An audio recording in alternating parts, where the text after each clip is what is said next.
Vážení posluchači, posloucháte podcast 2050, vítejte u další epizody. My jsme dlouho už dělali reklamu na rozhovor s Davidem Moranem. Už v minulé epizodě jsme říkali, určitě si ten rozhovor poslechněte a tak vám ho právě teď přinášíme. David Moran je britský diplomat, který se hodně výrazně dlouhodobě podílí na organizaci za tu britskou stranu kopů a těchto konferencí a vůbec vyjednávání. Rozhovor s ním vedl Ondráš Přibyla, který tady se mnou teďka sedí u mikrofonu, takže ahoj Ondráši. Zdravím tebe i posluchače.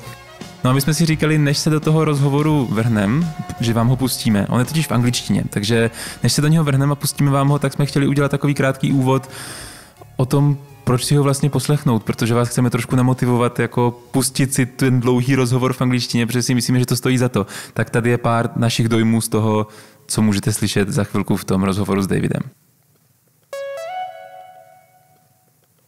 Já, když jsem do toho rozhovoru šel, tak jsem byl hlavně zvědavý na to, co vlastně obnáší práce vyjednavače. A tu část, o které jsem věděl, je, že se na konci kopů vyjednává text a státy se tak trošku handrkují o to, jaká formulace tam má být. Ale snažil jsem se přijít na tom, co probíhá v té době mezi tím, protože že já jsem fyzik, já nejsem diplomat, nevím, jak se vyjednává. Takže mě zajímalo, co to vlastně to vyjednávání je. A tohle si myslím, že se tam i pro mě během toho rozhovoru vlastně tak nějak prokreslilo. Co to teda je vyjednávání? Na co jsi přišel? No vlastně poslouchání. A snaha vžít se nebo pochopit pozici těch dalších stran. A když začínám chápat tu pozici dalších stran, tak si zkoušet představovat, co jsou možné vyjednatelné kroky. A on to David říká docela zajímavě, že sice státy mají ambice a různé, ale vlastně, že ten tah k dekarbonizaci tam vlastně je. Ale to složité je to jako správně zkombinovat. Jeden z příkladů toho, co je potřeba správně zkombinovat, je, že rozvinuté státy mají peníze, rozvojové státy chtějí peníze. Zdálo by se, že to je prostě dáme jim peníze. Ale když se zkusíte vžít do role rozvinutého státu, který má peníze, tak vy nechcete ty peníze tam jenom tak jako hodit. Chci mít trochu kontrolu nad tím, že se opravdu použijou užitečně na to, na co je potřeba. Že jich tam pošlu tolik, kolik je potřeba, ne víc, ne míň. Prostě, aby to bylo že je nestáhne nějaký diktátor nebo nějaký biznis. Jo? A takže vy vlastně potřebujete, aby byl vyjednaný nějaký kontrolní mechanismus, nebo možná, aby ty státy, které přijímají ty peníze, přímo napsali ty projekty nějaké a jako řekli, na co by je chtěli použít. A tohle to vlastně dodomlouvat do dostatečných detailů. Takže to chce asi hodně poslouchání a hodně právě toho typu přemýšlení, který si říkal, jako co je vlastně potřeba. Co je dojednatelné? Co jsou vlastně možné jako budoucí pozice těch států? Vlastně snaha představit si tu hru o pár tahů dopředu. Tohle je strašně abstraktní a vlastně mi přijde, že to je jeden z důvodů, proč se nedaří sdělit, co se na těch mezinárodních jednáních děje a proč jsou důležité. Tak se o to pokusíme minimálně tímhletím způsobem, aspoň zase trošku vykreslit nějaký jejich aspekt. Mně přišlo hrozně zajímavý, jak mluvil David o tom, jaký to bylo za covidu. Protože já jsem si vždycky představoval, že když vyjednavači jednají, tak to jednání je tak oficiální, že vlastně je jako jedno, jestli jsou tam osobně nebo v televizi. Jednou jsem měl tu možnost se podívat do Bruselu, do nějakých vyjednávacích místností Evropské komise. A to bylo jako před sebou mám obrazovku, v uchu mám sluchátko s nějakým překladačem, ti lidi jsou ode mě 15 metrů daleko, tak jsem si říkal, hele, to bych klidně mohl sedět doma, mohli bychom si prostě volat přes nějaký Zoom, ale David naopak mluví o opaku, že vlastně to bylo těžké a že jako vnímal hrozně velkou důležitost v tom, že se ti lidi zase můžou potkat. A že můžou být na jednom místě a vnímat stejnou atmosféru? Hele, jaký je vlastně David člověk? Jak na tebe působil během toho rozhovoru? Na první pohled britský diplomat, dokonale oblečený v dokonale padnoucím saku a košili, tak jak byste viděli ve filmu. Je to starý člověk v tom nejlepším slova smyslu. A už toho opravdu hodně zažil, mnoho lidí potkal. Mám dojem, že má v sobě takový klid, že ho nic nerozhodí a že ten klid přenáší i do celého toho rozhovoru. Pocítil jsi to i nějak na sobě, že jakoby si ten rozhovor vedl jinak, když jsi seděl s ním v místnosti? Myslím, že ano. Myslím si, že jsem se chtěl ptát původně na spoustu spíš technických věcí a z toho rozhovoru na mě, a z Davida, na mě dýchla taková ta člověčina, to, že a takový klid v schopnosti zamýšlet se o kousek hlouběji a o kousek dál, než by člověk normálně dělal v této běžné uspěchané době. A myslím si, že ještě jedna věc mě na Davidovi hodně zaujala. Bylo naprosto zřetelné, jak moc mu závisí na budoucnosti a na tom, jaký bude svět v době, kdy on už tady nebude. A možná to v tom rozhovoru není explicitně řečeno, ale to byl prostě dojem, který jsem z toho měl. Tento člověk pracuje na něčem, co ho přesahuje a on to moc dobře cítí. Spíš než ví, bych řekl, cítí. Tato člověčina v tom byla hrozně přítomná. Tak já doufám, že se tenhle ten dojem přenese i přes mikrofony. Užijte si rozhovor a teď už přichází David Moran. I'm David Moran. I'm the COP26 regional ambassador for Europe and Central Asia. And my job is to build understanding amongst governments and people in all those countries. And the reason that I'm in this role is that I'm a British diplomat who's been posted in Europe and Central Asia. Can you tell us more about how the negotiations are actually going? What does it mean to get agreement of 190 states on some issues related to climate action? It's a long process, and it's happening a long time by definition. You know, COP26 was the 26th conference of this type, and negotiations basically have never stopped. But there's been fixed agreement points which have made a real difference, and one of the biggest ones, of course, is the Paris Agreement, which set out specific goals, particularly on containing global warming. And that's what we're building in now. That's what all of the COPs since Paris have been trying to improve, strengthen, and turn into concrete results. You said that the negotiations never stop. Does it mean that they are going whole year and the COP is just kind of milestone? How does this proceed? Well, it's the big annual conclusion of the process, and you have an annual presidency for that purpose. I wouldn't say it goes every day. I think after the long negotiations, there's a little bit of a break, but most of the year, the negotiators are starting to think on, okay, this is the result of the previous COP. This is where we've got to. There's all sorts of running commitments that you've always had from the start of the process, and then new commitments, new things that are agreed at each COP. And so where do we want to be in a year's time? And you have two presidencies effectively at the time. One's the one that's just delivered, the one that finished, and they have the year to turn the promises into action. And the other one is preparing for what they want to achieve at theirs. So what is happening basically during whole year 2022 is that UK is still having the presidency. Yes. And Egypt is preparing for the presidency. And these are the two states that are kind of holding the thing in their hands or minds. And we work together, and of course with the other countries as well, because as you've said, it's I think 197 signatories of the convention.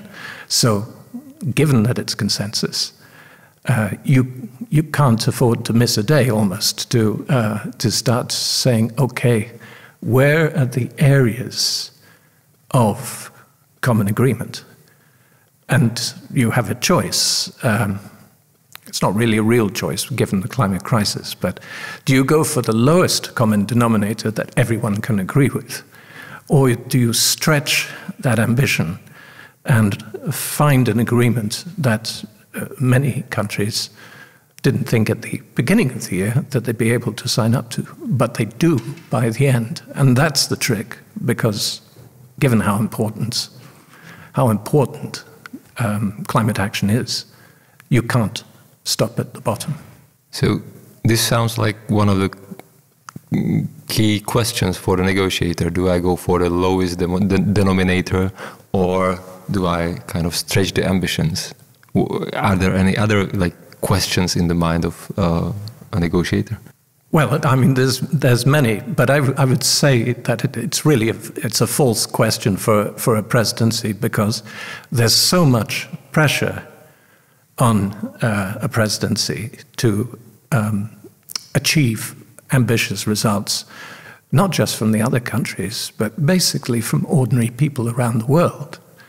And if you saw the demonstrations on the streets of Glasgow and around the world, it's very clear that expectations for action at each and every COP now are very high.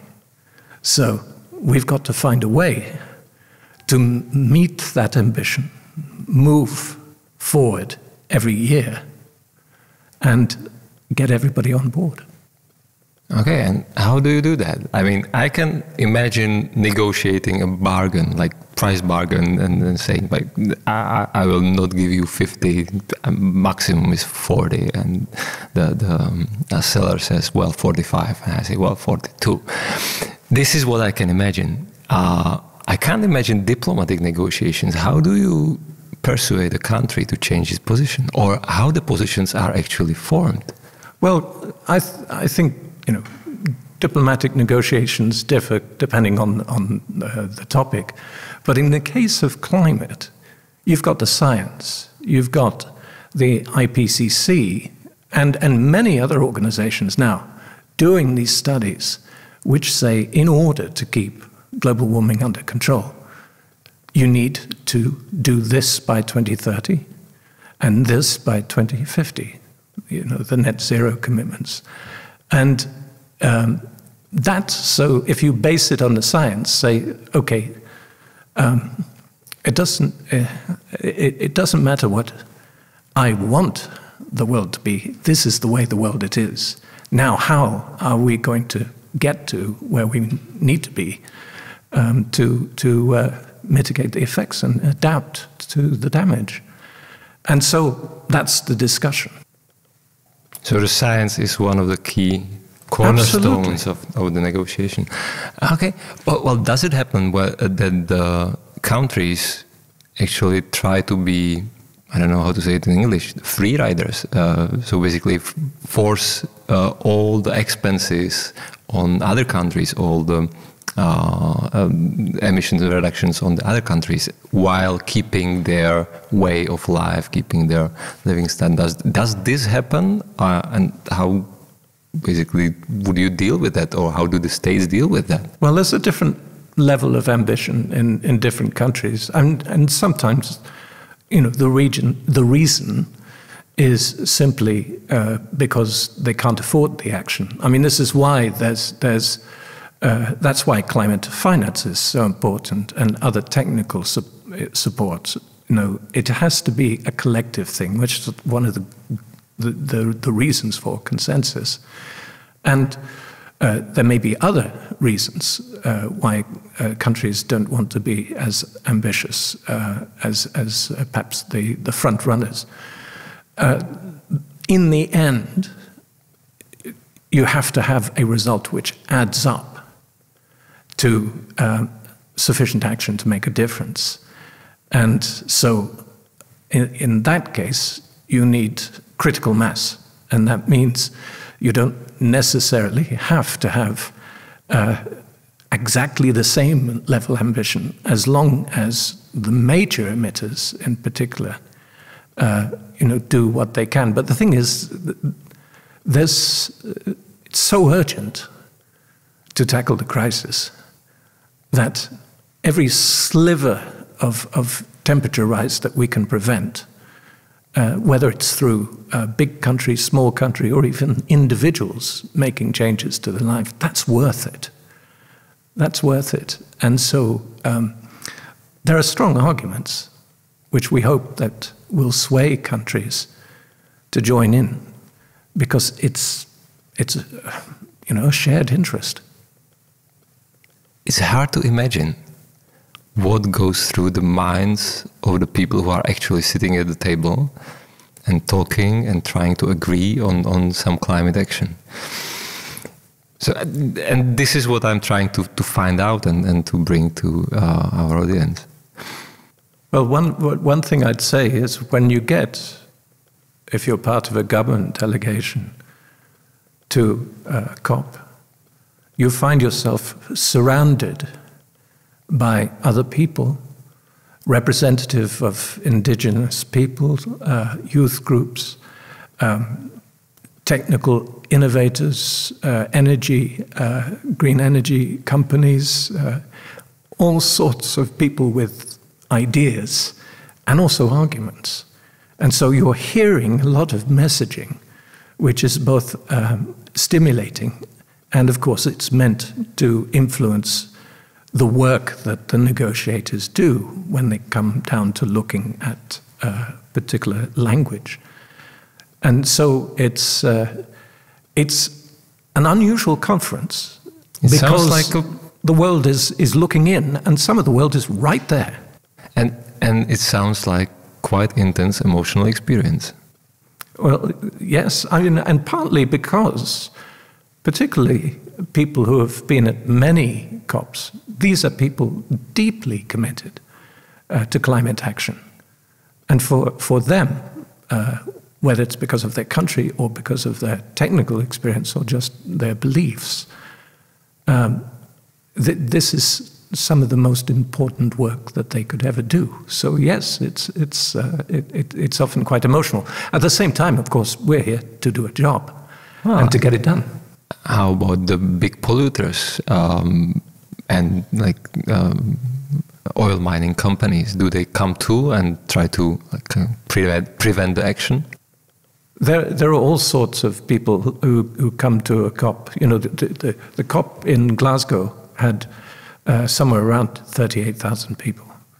Sharm el-Sheikh will be slightly smaller, I think, but tens of thousands of people from all walks of life, all backgrounds.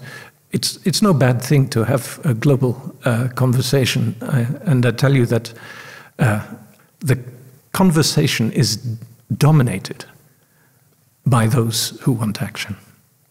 Well, those are the people most motivated to be there. Now, you have leaders from these countries who hear very clear messages, and that's helpful for shaping their individual and collective positions, if not immediately, then as they look forward to the next year. So it can be part of this ongoing conversation. And this is why COP has never been just about the people in the room. The UK had 4 strategic priority areas during our presidency. And the 3 are the obvious ones. Mitigation, adaptation, and finance. And the 4th is collaboration. And that's not just in the room. That's not just getting the consensus. It's the greater one, the one which I, as a regional ambassador, spend a lot of time doing. It's trying to bring the world together. Do a lot of listening. Listening's so important. And then you start to think, okay, this is a higher bar common ground area, because a lot of the planet are for this. And then you start to sketch out ideas that say this could work as a solution, or this could work as some sort of forward movement on something that was agreed at a previous COP. And then you talk to the other parties, including the ones who disagree. including the ones who perhaps deeply disagree. And then you want to know the reasons for it as well. So, again, listening. And that's why you need the time between COPs. I'm thinking it would be really nice if we can be specific about like one or two examples of listening to different positions, agreements. Is that something we can talk about? Well, I can talk about, not particularly this topic, but I can talk about the situation we had as a presidency during, well, actually we were the presidency designate, so the presidency that was planning. During COVID, during the pandemic. How was it? We couldn't, well, first of all, they postponed the COP for a year. So our pre-presidency period was twice as long as everybody else's. But secondly, we were dealing with, the limitations of virtual diplomacy. Virtual diplomacy took us a long way and made it easier for people in different time zones to find ways to communicate without having to travel around the world. That, though, had its limits. And there came a point in the middle of 2021 where I think a lot of negotiators were tired of the virtual diplomacy and said, what we need is much more face-to-face. We need to do this in person. So what we did was hold a sort of mini ministerial. Instead of having all countries, we just chose, I can't remember the exact number, but something like 42 countries from different parts of the world and developing, etc., just to test in that difficult COVID time whether we could have, because people were worried about, a healthy COP in this environment, and whether it worked for negotiations. And we achieved both. That was in London in the summer of 2021. And the precautions worked on the health side. And people went around and saying, this makes such a difference, because I understand you now, because I can look in your eyes. And all of these things which don't come through in a Zoom or Teams discussion, you get the whole picture of the person opposite. So it's almost whole body listening, if you like. How I can understand that. Just sitting and talking with you, I'm kind of sucked in and really interested in this discussion. So I can understand this human experience. How is it reflected in the negotiated outcomes? Like, was anything agreed in London in summer 21? Well, some progress was made. You don't necessarily sign the final deal at a particular point, but you can maybe have a breakthrough moment where you can say, aha, this is where, if we play it cleverly and get everybody on board, this is where the solution could lie.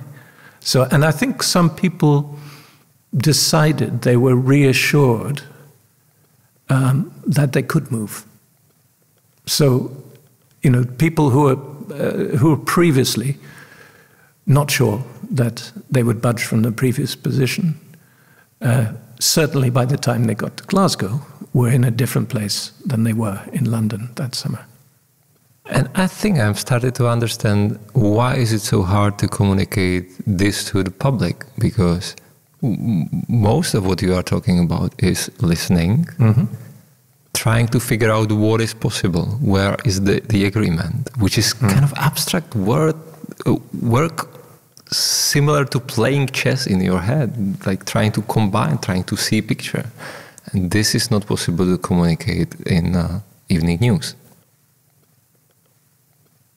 And then the technical work of reading the text and agreeing on the wording is actually not the important work that has been done to get to an agreement. Am I getting it right?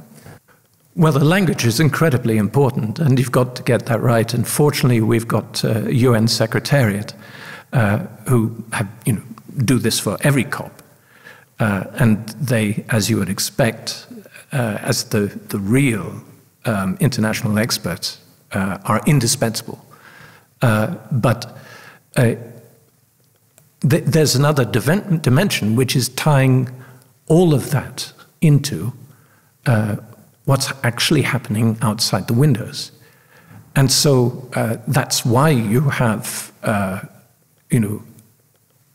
politicians and officials who take part in these meetings, but also travel as part of their responsibilities to different parts of the world to look at the climate impacts that are going on, and it's everywhere. And this is also part of your job? Well, it's a big part of my job is to understand what is happening in terms of climate impact in each and every country that I go to, how it's affecting people, how they're responding, and how we can help them to support the action that they wish to take through this this negotiations route, but also through the various international support systems that we have, including climate finance, which already exists, but more is needed. Also for me, this is interesting to start to see the bigger picture. What I'm thinking about is, if you are in the role of negotiator, you are trying to negotiate agreement, but then there is your government, your industries that are kind of, that will have to fulfill the agreement that you negotiated. So how does this communication go on? How does the negotiator negotiate with his own side or own government or own industries that will actually bear the weight of the agreement negotiated? Oh, it's a really good question, and I think different countries do it differently. But if you have climate decisions decided by just one ministry without consultation, it's likely to be stickier nationally, both within government and out, than if there's a consultation process. In terms of our climate work, this is not talking about negotiating now, but UK fulfilling its commitments. We've actually approved an independent climate committee, external one, to review what we do and to tell us whether we're doing enough or not. And that's a sounding board in addition to all of the NGOs who are out there already. But within government, we have a cross-government mechanism for bringing in people, partly because we need their expertise. And in the center of government, we don't necessarily have experts in protecting nature. So, it's a better quality conversation and well worth the time spent to talk to people within the government and beyond. And you ask about business. You have to talk to business all the time. And what's interesting to me is, in many cases, businesses they look far ahead. That's how they run their businesses. That's good business, to think, where is the world actually going? And that sort of clear-headedness means that sometimes businesses well ahead of what politicians or officials like me think that they would be. And it's sometimes a pleasant surprise when you find them actually not just agreeing, but actually saying, we can take this even further. It's pity that you probably can't be more specific about the concrete businesses and concrete commitments, because... Well, many of energy companies around the world, whether they're traditional oil and gas or whatever, they're thinking very seriously about the case for renewables. There's a number of reasons for that. the economics, the relative economics, have changed over the past decade. So calculations that they would have made in 2010 are completely redundant. And renewables are a lot cheaper. And the difference is so great that you've got a risk of, if you do nothing and sit on your old fossil fuel investments, particularly coal, you risk having a millstone of loss-making energy production around your neck. And that's not, as a businessman, where you want to be. And so the energy transition makes a lot of hard, logical sense from that perspective as well. Is the energy sector one of those who say, well, we can go even further? Well, certainly many actors in the energy sector, I wouldn't say everyone, Wow. but it is surprising how many people that I talk to across my region, where they say, I would be a fool not to be moving down the renewables road. And no, it's a transition process, so it's not that you can flick a switch and go 100% green tomorrow. But the point is, it has to be part of the solution now, and it needs to be pretty much the solution before too long. That's very clear. I would like to now talk more about the COP26 from the perspective of basically almost 1 year, as we are looking at. How do you see all the successes, all the negotiated agreements? It's probably one of the areas we can talk about. And are the actions of the states actually coming close to the agreements, or are the agreements just hanging in the air without any actions? What can we see from being here and now, looking back at the COP, and probably looking back at the year of UK presidency, basically still being in action? Well, I can be specific on this because in the middle of 2022, the COP president, Alok Sharma, and his Egyptian opposite number did a sort of halfway analysis. And they said, real progress has been made, but we've looked at the latest science reports, and the crisis is also moving forward as well, and so much more needs to be done. So implementation of the Glasgow Climate Pact with all its different chapters is going to take time, and some of the commitments extend beyond a year. There's sometimes where it's going to take 2 years to go through some of the technical, finding a way forward with some of the commitments. So it's not all within 1 year, but it's absolutely essential by the time of the next COP that we can show that the ground has moved, that something has been done. And it's particularly important to show it in the 3 core areas of climate action: mitigation, adaptation, and finance. And it will be important for different constituencies to different degrees. The order of the 3 will change depending on who you are. But all 3 have to see progress because that's what the science requires. It's also what the bureaucratic process requires.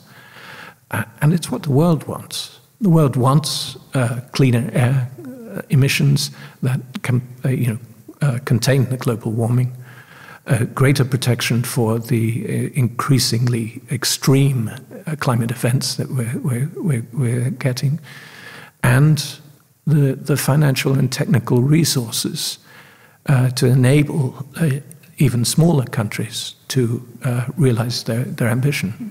For some of these countries, it's a near existential threat. Well, it all sounds quite abstract. We can fit in some talking about the threats. As we have seen in 2022, we have seen quite a lot of natural disasters that are caused by climate change or linked with climate change very closely. But still, there is this abstract part of mitigation, adaptation, climate finance. And progress, all these are abstract words. Can we be more specific about one area or two areas where the progress has been made and we are seeing something being done? Well, there's work in all three areas, but as I say, there's more that needs to be done. Countries are looking at ways to cut their emissions, and that's partly the action on renewables. You don't necessarily see it, but the activities of businesses, the contributions of innovators, and the actions that ordinary citizens take, that is driving the process of mitigation. And that's partly as a result of either incentives or legal commitments made by governments in a COP, or their beliefs. And it comes back to the importance of communication and listening, etc., because it's global action, which literally everyone is participating in, and those who are making those changes are driving the progress. And in what the world wants to do, particularly ordinary people, is here. Okay, so I'm doing my bit. So what is my government, other governments, and particularly major emitters do? And what they are doing is submitting new, strengthened short-term commitments. What are you going to do by 2030? Because these really have to come down quickly now. And there have been several of these that didn't exist at Glasgow. There were earlier commitment lists. They have been reviewed and they have been strengthened. And are these NDCs, more ambitious NDCs, already submitted? So do we know which countries actually raised the ambition? They've been submitted at different points during the year. At the end of September, I believe, there's a cut-off point so that the UN Secretariat can assess where are we, what sort of level of temperature rise are we at as a result of what we're doing. And those results are normally... and as we are recording 16th of September, we still don't know exactly this. Okay. Exactly. And those results are usually announced in October. So they will be known and they will be announced publicly before the start of the COP27 in Sharm el-Sheikh. Yes, and that tends to set some of the tone, because it shows how close or far we are on that particular measure. But there's also other measures. People want to know, is there new money coming in? And one of the biggest changes was the announcement in Glasgow of a commitment, a massive commitment from the private sector, who control not just billions of assets, but $130 trillion worth of assets, massive amount of money, which is what is going to be needed. So what's happening now is they're working through how we make that concrete. Now, that doesn't mean that it's finished yet, but they are very focused on saying, okay, we said we would. This by Sharm el-Sheikh, we need to be showing how we intend to do it. So again, before starting Sharm el-Sheikh, we should see how the private finance actors, I don't know whether these are banks or investors. They're a mix of banks and financial institutions. Yeah. So how they actually specify the way how they will contribute these to this climate finance, so basically financing mitigation, adaptation, and damage in the countries that cannot afford it. Well, what their commitment is to have their investments aligned with net zero. So it's feeding into the decarbonization process in that way.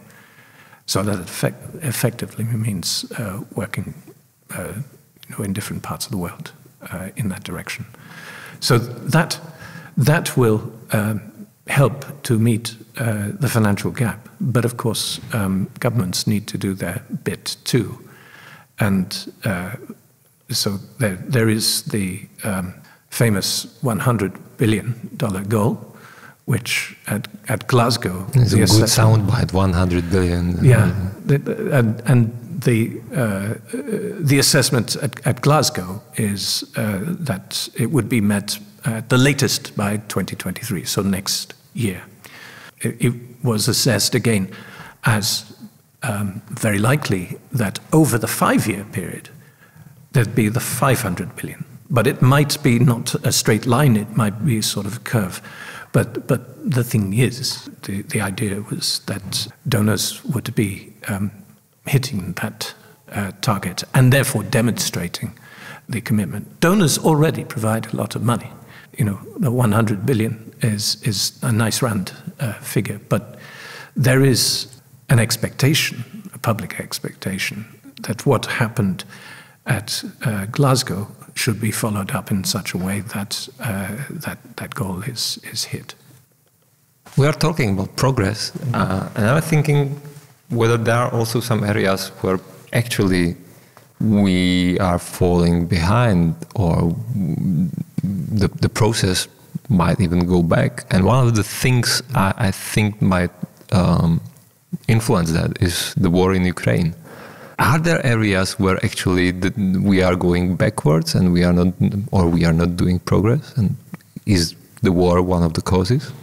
Well, it certainly hasn't helped. It's made a large difference in the way in which governments had to prioritize their energies, but also their finances in 2022. And the knock-on effect, the impact on energy prices, food prices, means that you're not only facing a slowing of action that would otherwise happen, but also new costs and new prices paid by ordinary people around the world as a result of this invasion. One of the things I would expect to be happening is basically loss of trust. Or a kind of more cautious atmosphere between the states, because last year there was no active war, and the seeming agreement, or, well, it's hard to say harmony, but something closer to harmony was in the air. This year, we are basically from the February affected by direct attack on a state and repercussions in terms of sanctions, in terms of trying to see where is the position of China in all this conflict and so on. And this, I would expect this would change the atmosphere of the negotiations and change the relationships between the state. Is that happening, or is it just my imagination? It's worth saying, I think, that the rise in energy prices was happening before February. And so there are always going to be strains. And it's also the case when you have an ambitious set of commitments, then there is then a challenge to how do we operationalize all of these things. I think it is inevitable, I would say this as a diplomat, that there will be disagreements, sharp ones, and traditional approaches to multilateral cooperation and international positions will not disappear as a result of one climate summit. So you have to, as diplomats, recognize, and negotiators, the need to continue to use the same techniques, but with people who might be in a different place. And say, okay, but don't let them step back on the legal language. But if it's there, if it's agreed, then you say, look, the question is not how do we walk away from this? The question is how do we do it? And that, I think, is a challenge for every presidency. But, you know, in the end, we're honest brokers. It's a consensus negotiation. No one can be forced. So there have to be ways to incentivize them. And one way, which has worked with different countries, is to talk about the opportunities and the risks. And there's all sorts of reasons why it is in the interests of any country you want to pick to move towards green energy, for example. One of the areas of innovation in Glasgow were the series of declarations that were signed. And some of them were particularly significant, like I think 142 countries signed the Forest and Land Use Declaration, which is very important in a world which is tackling deforestation. And a lot of countries who are perhaps less interested in some aspects of climate action want to protect the nature. That's why we got so many signatories on there. And there is a follow-up, because it was a declaration, it was a piece of paper, but it was a real commitment. And there's a follow-up mechanism. Now, I sound like a bureaucrat, but you have to have these things which say, okay, you know, we said we'd do it, this is how we're going to do it, and then you have the action. Zero-emission vehicles, you know, countries that signed that, several of them have felt inspired or compelled to take steps in 2021 to move, 2022, excuse me, to move towards meeting the targets in that declaration. So these are steps, that's concrete process in the real world, and there are other examples. What can we expect from the COP27 in Sharm el-Sheikh? And as we talked about it, it's not just the COP, but also the preparations. So what are the key milestones before COP, on the COP? What can we expect? There's a pre-COP meeting that you have. There's usually, you know, there's an autumn of hectic meetings, which starts with the G20, then you have the UN General Assembly, and you move to a pre-COP. You also have a youth gathering, usually, as well. And then the event comes. During those times, you're really focused on what really matters. So for us, it's going down to those core areas and saying, how can we push things forward, you know, in these remaining months? What can we actually show as deliverables? One of the big announcements in Glasgow was the South Africa package, the Just Energy Transition package. And work's been done on looking to replicate it. And so one of the things that we might expect to see at Sharm, I hope, is clear signs that it can be replicated in other countries. And also, I'd like to be countries to be a little bit clearer on how to access climate change, climate finance, because one of the questions that countries ask time and time again, the pots are out there, some of them, the funds are there, how do I and my country tap it?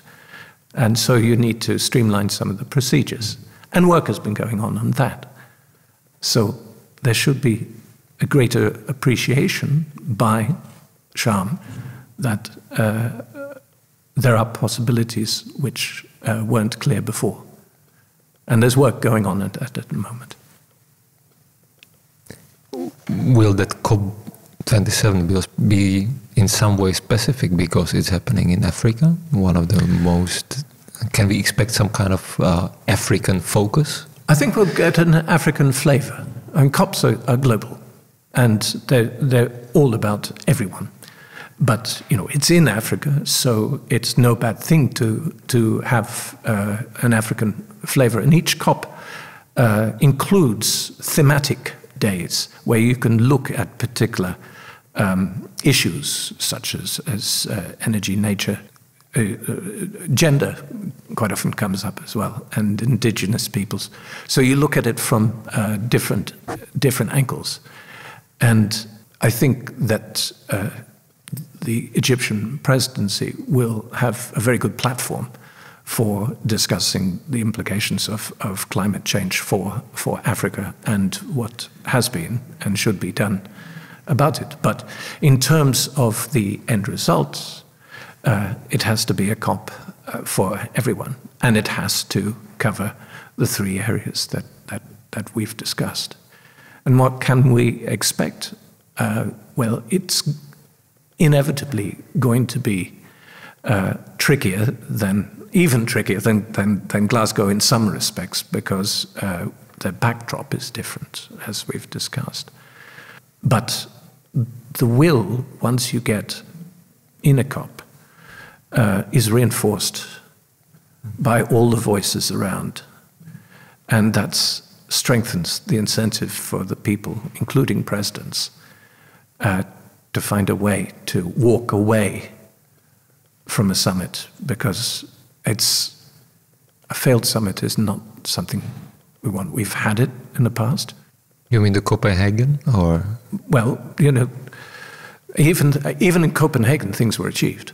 But well, that's one of the things I realized later. Yeah. But it was presented as a failed summit. Yeah, but the point is it didn't achieve what it set out to achieve. And my point is, and it's great that each summit brings something forward, and Copenhagen is underestimated. But each summit, the people in the room want a success, and the people outside the room demand a success. So we have to get our heads down, work hard, find that common area, and sign on the dot.